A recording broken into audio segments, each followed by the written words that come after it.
Right now, we found a setting for this skit with a mother writing a letter to her son. So join me in this presentation as we present it to you right now. Thank you.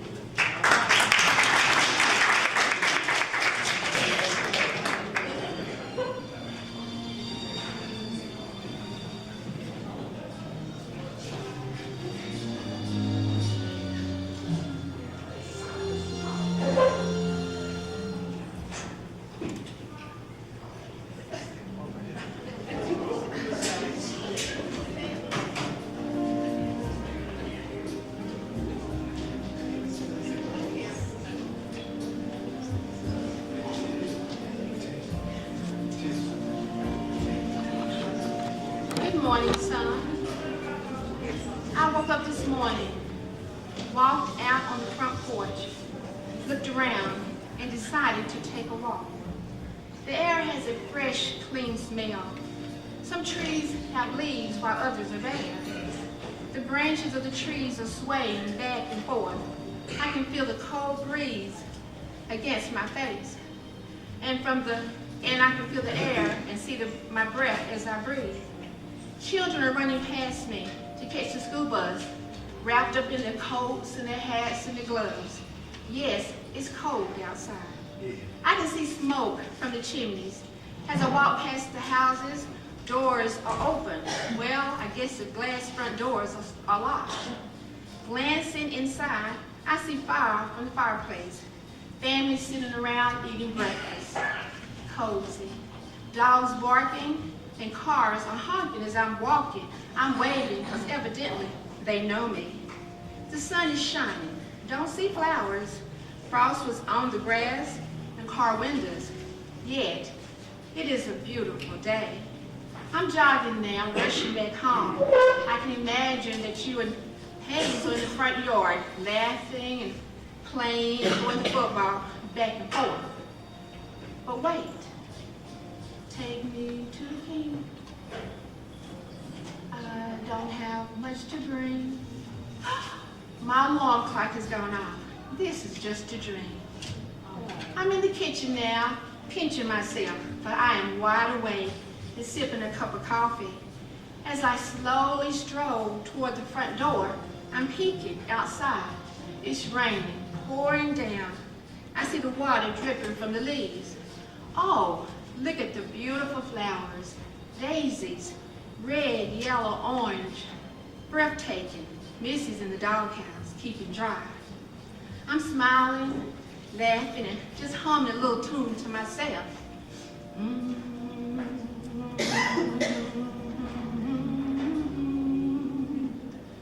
I believe for every drop of rain that falls, a flower grows.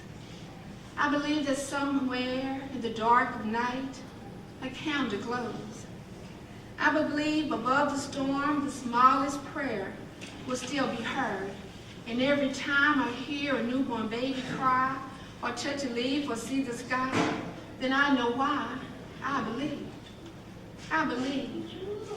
There's a man that took on a movement. He didn't know what or who would attack him from the front, from the back, from the sides. He trusted in God, walked by faith. He believed. Dr. Martin Luther King Jr. I remember a few words of his letters and speeches that he made.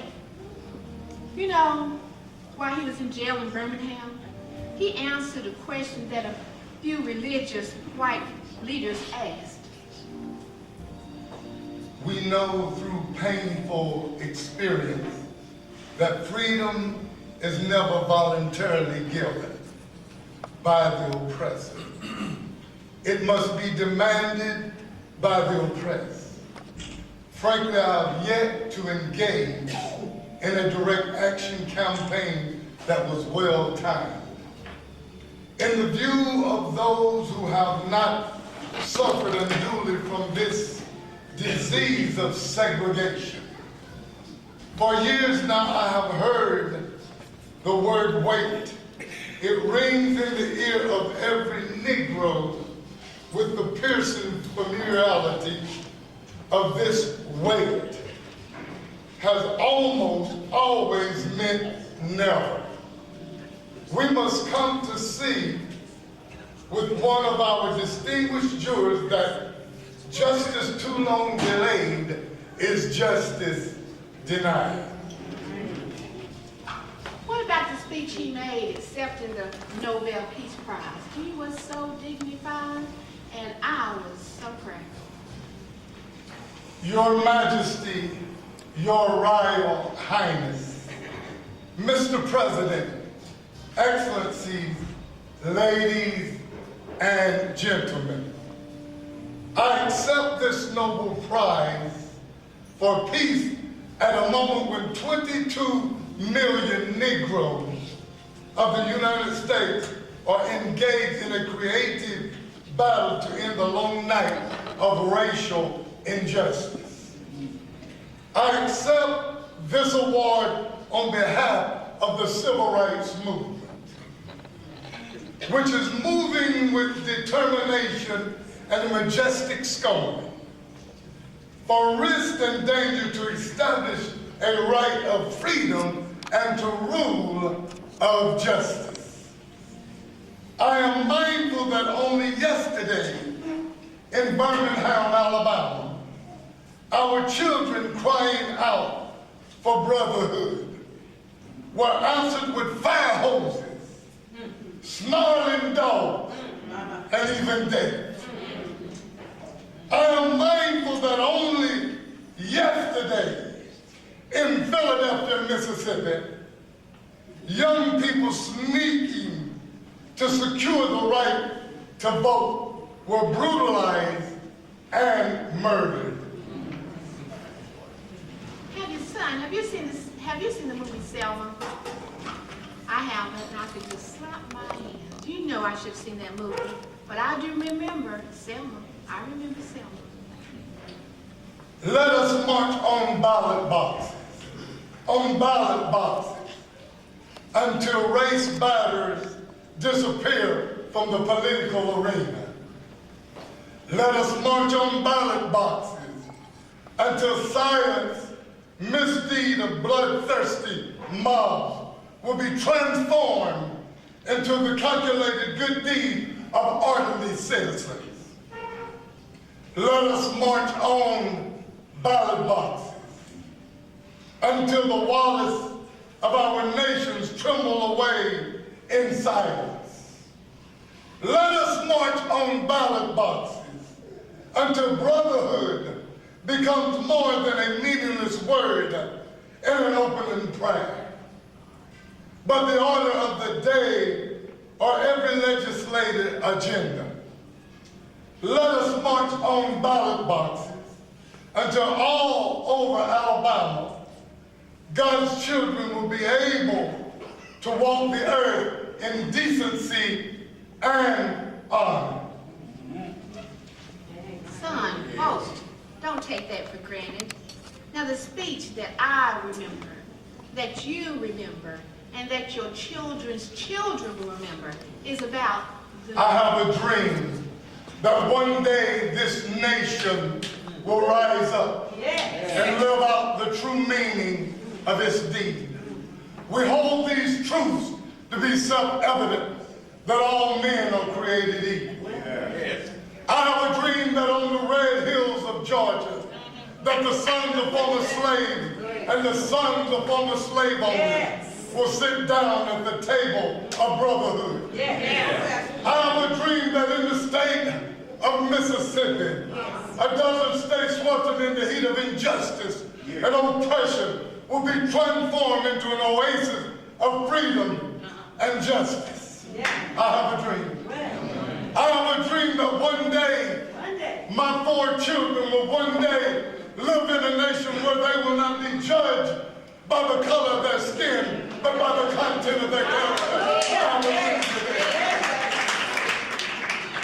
I have a dream that in the state of Alabama, whose governor's lips are presently dripping with the words of interposition and notification, will be transformed into a situation where little black boys and black girls will join hands with little white boys and white girls and walk together as sisters and brothers. I have a dream that every valley shall be exalted, and every hill and mountain be made low, and the rough be made plain, and the crooked be made straight, and the glory of the Lord shall reveal this. This is my hope. This is the faith with which I will return unto the south, hewed out of a mountain of despair, a stone of hope. With this faith, we'll be able to change the jingling discord of our nation into a beautiful symphony of brotherhood. With this faith, we'll be able to work together, struggle together, pray together, and up the freedom together. That one day we will be free. Then we will be able to say with a new meaning, my country, 'tis of thee, sweet land of liberty, of thee I sing. Land of the fathers' pride, land where my fathers died, land of the pilgrims' pride. And if America to be a great nation, this must become true. So let freedom ring from the prodigious hilltop of New Hampshire.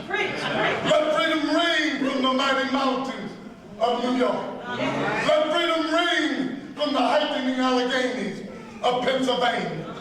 Let freedom ring from the snow-capped Rockies of Colorado. Let freedom ring from the curvaceous slopes of California. But not only that, let freedom ring from Stone Mountain of Georgia. Let freedom ring from the Lookout Mountain of Tennessee. Let freedom ring from every hill and every molehill of Mississippi and every mountainside. Let freedom ring. When we let freedom ring, when we let freedom ring from every village, every hamlet, every state, and every city, then we'll be able to join hands, glory to God, with every person, every white man, black man, Jew, Gentile, Protestant, and be able to join hands and sing you the word of that old Negro spiritual. Free at last! Free at last!